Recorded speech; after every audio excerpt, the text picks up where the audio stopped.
tiyyu maalo isa dhugaan siin jedhan wanta kanatu uumamaa isaa tasuma ni yaadne isa dhugaa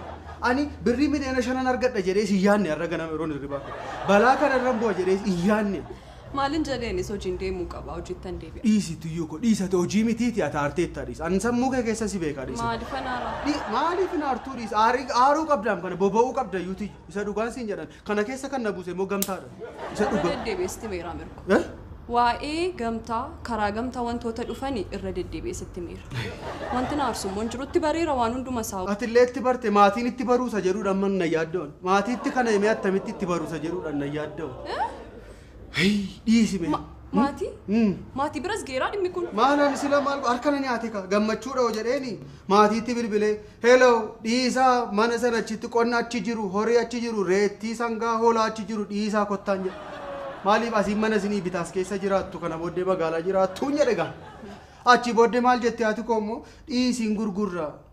horiin kun tiraanspoortii naa ta'a gurgurree dhufnaatti maal gootu simbirriirraa maal gootu mileenni 5 as jira baay'eedha mileenni hoolaa tokko gurgurtanii maal isin fayyada dhiisaa kottaa karaa jiruum yoon amma bilbileen karaatti deebisa kana nama nagaa godhaa nama sammuu qabutu kana godhaa maal sammuu isaan fuudha ana dhugaadhaan qabamu amma amaneera har'a amaneera sammuu tokko hin jiraannaan ifate mana tokko waan tokko waan jedhu qaban angaruu isa dhugaatu amma fedhe yoo aari yeroo aartu meena dhiisteen deemini mee si ameekan sitti maatiyyu dhugaan siin jedhan kana hundumaa keessattis obsi akkas dhaggeeffadhu barbaadda hirko akkasii adda obsi daangaa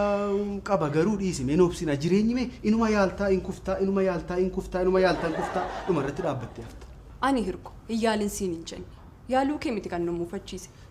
garuu wantoota karaa gamtaa dhufanii sirriitti qulqulleeffadhu ilaaliin siin jedhu ishee har'aanaa dhiisiiti ishee har'aa amma dhugaadha nama amma kanaa birattan qaanaa kunoo isaan jiru iddoo guddaadhaa dhufanii kunooti inistiraakteriin as taa'u gamtaan illee as jira kunooti nama amma kanaa biratti naqaana si taati iyyuu kaateessa